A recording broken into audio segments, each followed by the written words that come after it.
여러분, 리플이 지금 당장 100배 올라도 이상하지 않다는 거 알고 계시나요? 농담이 아닙니다. 국제 송금 시장 규모가 연간 150조 원인데 리플이 이 시장의 단 1%만 차지해도 현재 시가총액의 50배가 되거든요. JP 모건은 이미 리플 기술을 테스트하고 있고 뱅크 오브 아메리카는 리플 관련 특허를 40개 넘게 보유하고 있어요. SEC 소송 끝났습니다. 리플이 완전히 승리했어요. 모든 조건이 완벽한데 그런데 왜 리플은 아직도 이 가격에 머물러 있을까요? 답을 알려드릴게요. 누군가 의도적으로 리플을 억누르고 있기 때문입니다. 그 누군가가 누구냐고요? 여러분이 매일 사용하는 그 서비스들 뒤에 숨어있는 사람들이에요. 일론 머스크가 도지코인이 미래다 라고 트위터에 올리면 도지코인이 폭등하죠? 우연일까요? 피터 틸이 투자한 회사들은 왜 하나같이 성공할까요? 실력일까요? 이들에게는 공통점이 하나 있어요. 모두 2004년 어떤 회사에서 함께 일했다는 것. 그 회사가 매각되면서 이들은 하루아침에 억만장자가 되었고 그 돈으로 지금의 실리콘밸리를 만들어냈어요. 테슬라, 페이스북, 링크드인, 페이팔, 스트라이프. 여러분이 아는 거의 모든 빅테크 기업들이 이들과 연결되어 있습니다. 그런데 2017년 이들에게 골칫거리가 하나 생겼어요. 리플이었죠. 왜 그들에게 리플이 골칫거리였을까요? 리플이 성공하면 그들이 20년간 구축한 결제 제국이 하루아침에 무너질 수 있었거든요. 그래서 이들은 리플을 제거하기로 결정했습니다. 첫 번째, 언론을 이용했어요. 갑자기 모든 언론에서 리플을 가짜 암호화폐라고 부르기 시작했죠. 두 번째, 커뮤니티를 분열시켰어요. 리플은 진짜 암호화폐가 아니다 라는 프레임을 만들어냈어요.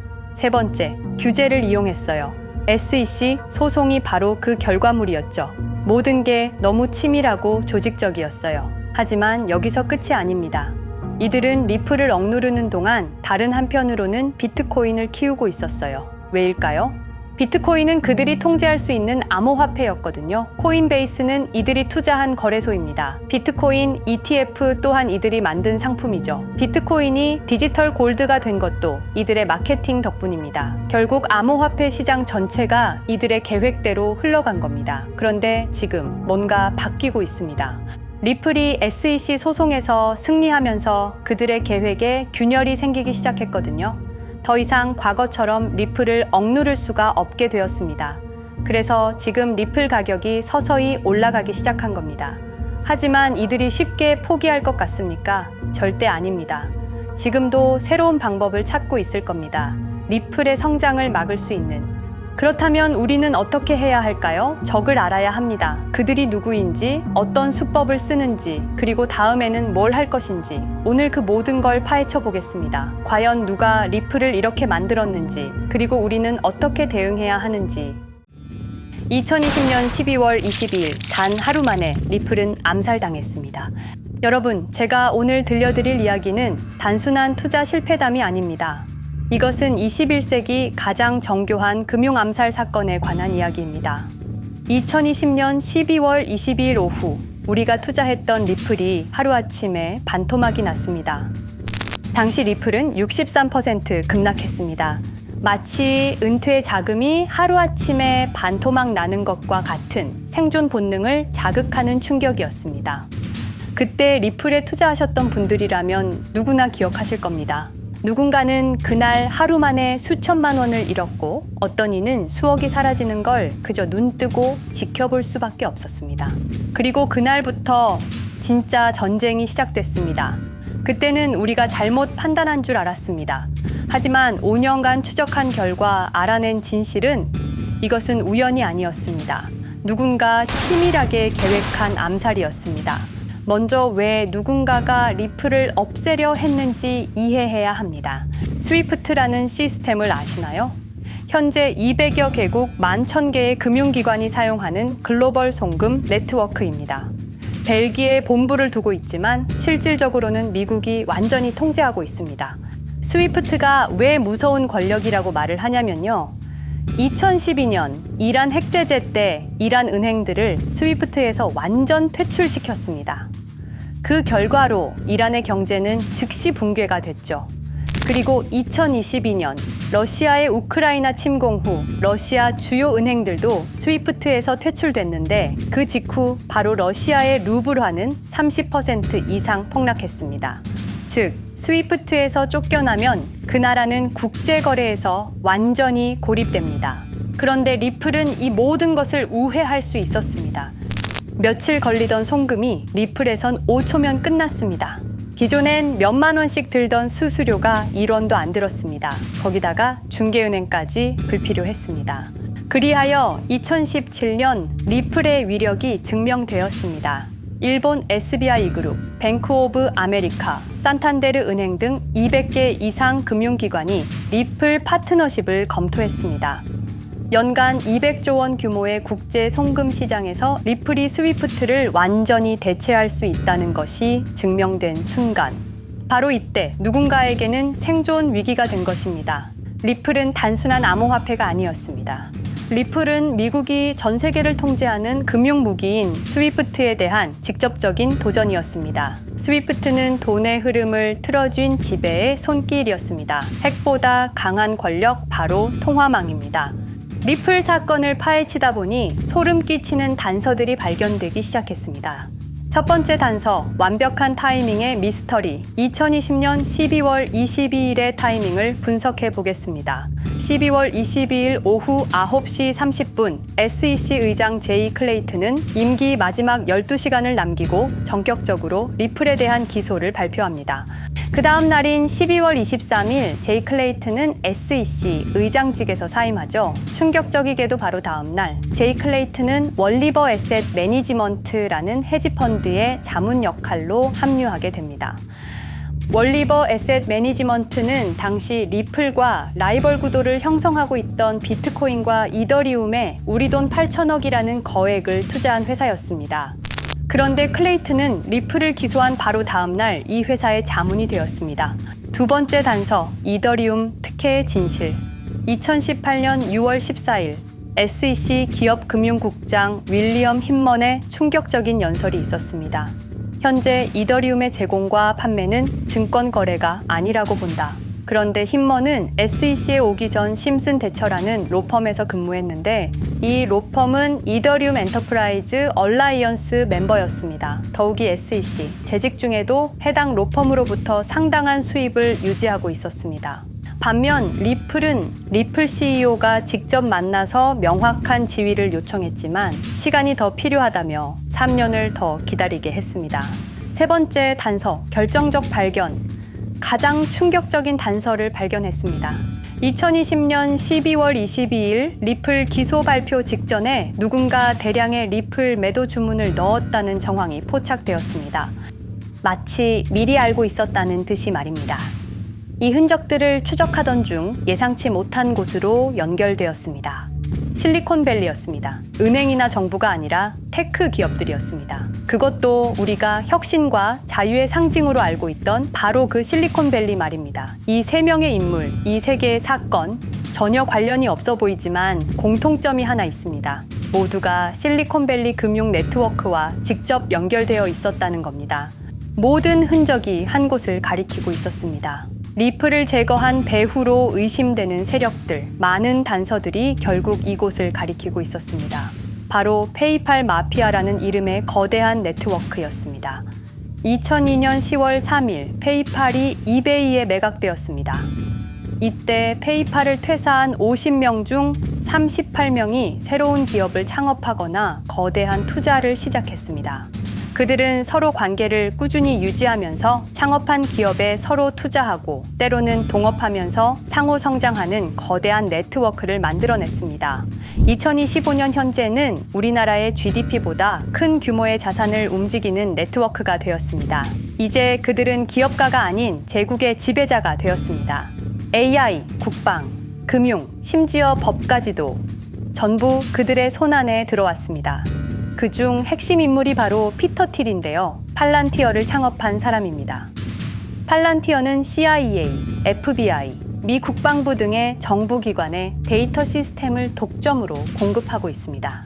피터 틸이 직접 설립하거나 자문을 한 회사만 무려 59개나 되는데요. 가장 유명한 사례는 페이스북의 첫 외부 투자자였다는 겁니다. 우리 돈 약 6억 정도를 투자해서 수조 원의 수익을 올렸거든요. 그리고 나서 2025년 트럼프 2기 행정부의 공동인수위원회 의장으로 발탁이 된 인물입니다. 2001년 충격적인 9.11 테러 후 그는 우리의 사기 탐지 기술을 국가 안보에 쓸 수 있다며 2003년 펠런티어를 창업했습니다. 창업과 동시에 CIA의 벤처 펀드 인큐텔로부터 투자를 받았습니다. 그리고 피터 틸은 단순히 사업만 한 것이 아닙니다. 정치인을 직접 키워냈습니다. 현재 미국 부통령인 JD 벤스는 피터 틸의 미스릴 캐피탈에서 일했고 피터 틸의 지원을 받아 나르야 캐피탈을 창업했습니다. 트럼프에게 벤스를 소개한 것도 피터 틸입니다. 그리고 일론 머스크, 우리에게는 테슬라, 스페이스X, 그리고 X로 유명한 인물이죠. 머스크 역시 트럼프 2기 행정부에 입각해서 정부 효율 성부, 도지의 수장으로 일했습니다. 연방정부 전체의 예산 삭감 권한을 가진 엄청난 자리였습니다만 지금은 트럼프와 갈등을 벌이고 있기도 하죠. 그런데 그가 트럼프의 2024년 대선 최대 후원자라는 건 변하지 않습니다. 무려 2억 9,148만 달러, 우리 돈으로 약 4,300억 원을 기부했는데요. 머스크는 그때부터 기술과 권력을 통합하려는 제국 건설에 나섰습니다. AI, 화성, 인터넷, 금융, 이제는 인류의 생각 그 자체까지 장악하려 하고 있습니다. 머스크는 원래 트럼프 지지자가 아니었습니다. 오히려 바이든을 지지했죠.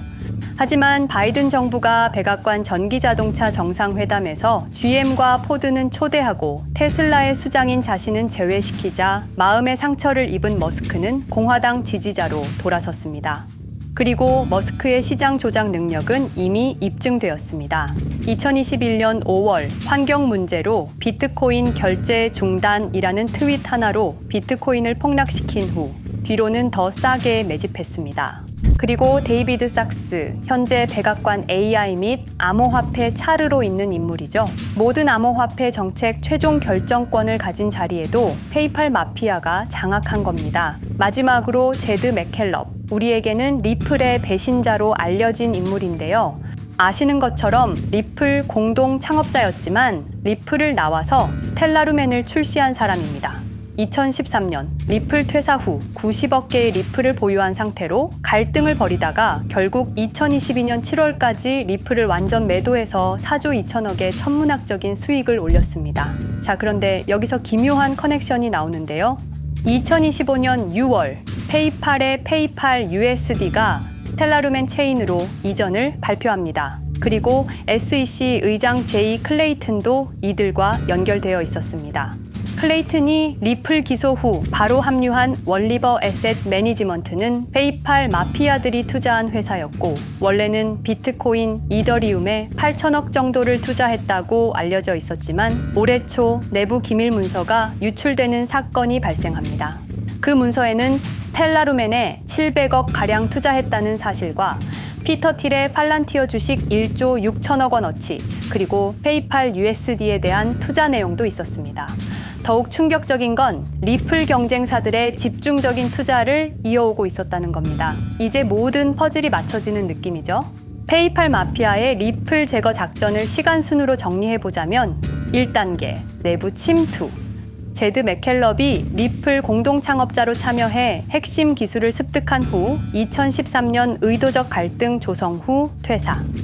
90억 개의 리플을 보유한 채 시한폭탄을 설치했습니다. 2단계, 정부 인프라 구축.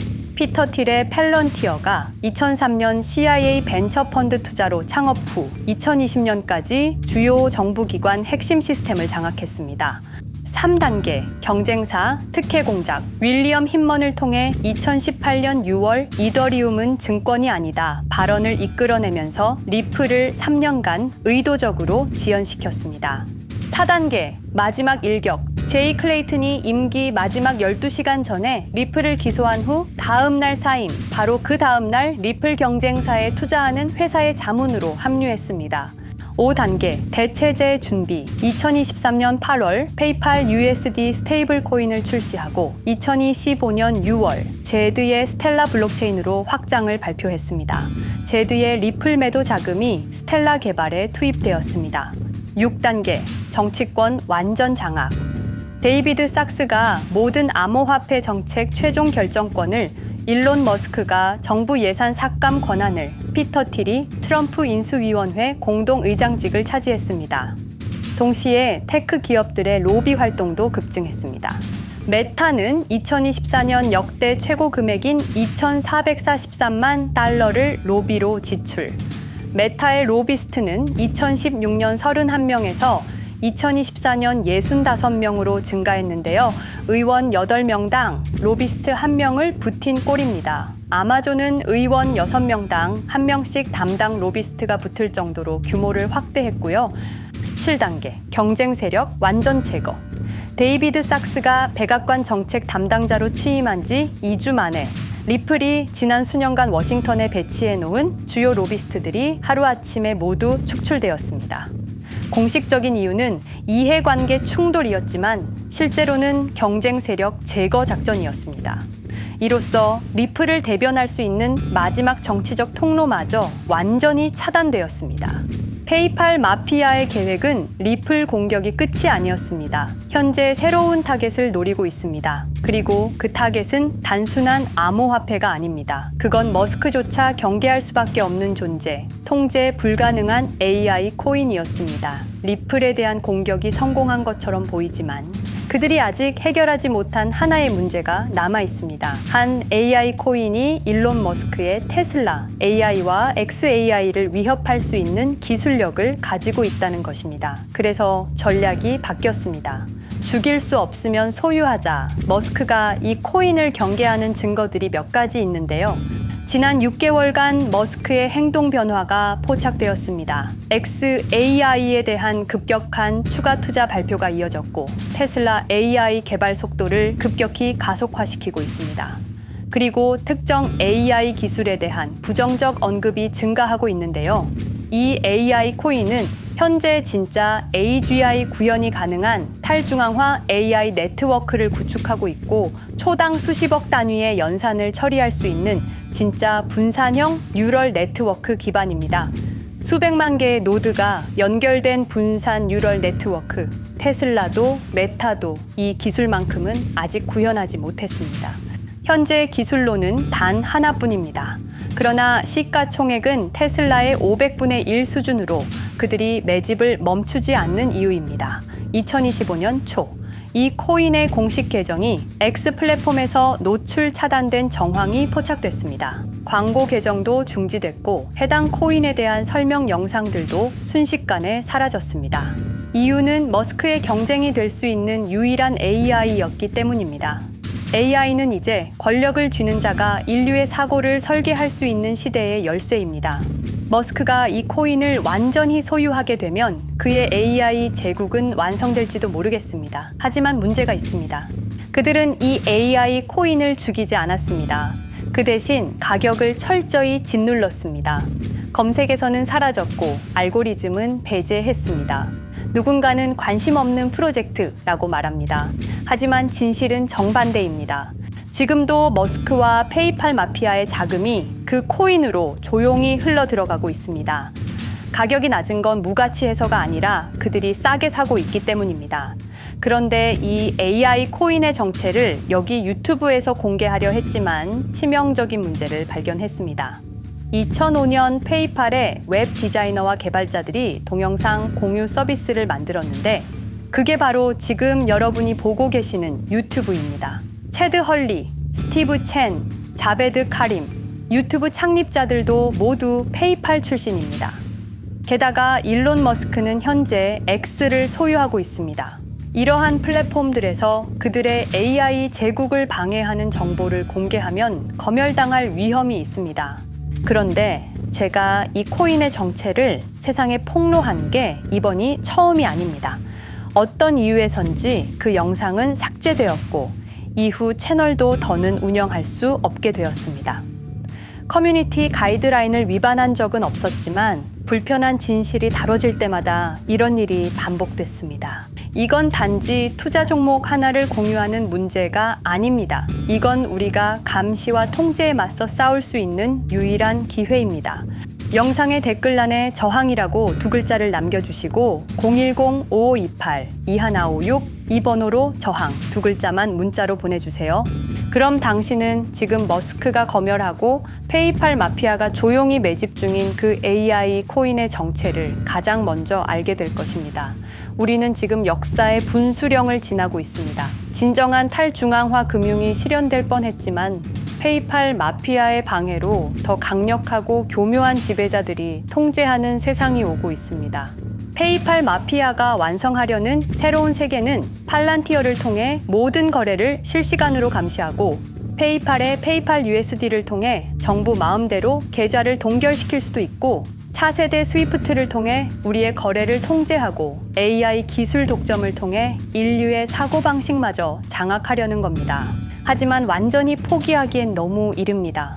왜냐하면 진실을 아는 사람들이 늘어나고 있고 브릭스가 여기에 대한 대안을 만들고 있으며 리플의 기술적 우수성은 여전히 변하지 않았고 아직 머스크가 완전히 통제하지 못한 진짜 AI 혁명의 씨앗인 이 코인이 남아있기 때문입니다. 규제 환경이 바뀌고 진실이 밝혀지면 리플은 언제든 재평가받을 수 있습니다.